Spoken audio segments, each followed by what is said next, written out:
Muncul dan hilangnya unit bayangan rahasia Brigade Al-Qassam menjadi sorotan publik, lantaran turut mensukseskan pertukaran 3 sandera wanita Israel pada minggu lalu. Mengutip Palestine Chronicle pada 23 Januari 2025, hal itu menurut laporan media dan komentar di media sosial beberapa waktu ini.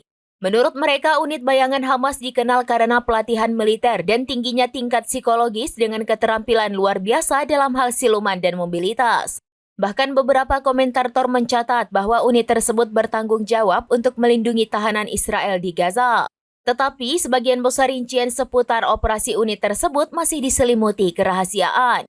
Dengan Brigade Al-Qassam menjaga kerahasiaan sepenuhnya karena sifat tugasnya yang sensitif. Misteri itu memunculkan banyak pertanyaan tentang cara unit tersebut menjaga keselamatan tahanan dan menjalankan operasinya. Anggota unit ini mengenakan seragam hitam khas yang mencolok dibandingkan pakaian militer pejuang Al-Qassam lainnya.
Download Tribun X sekarang, menghadirkan lokal menjadi Indonesia.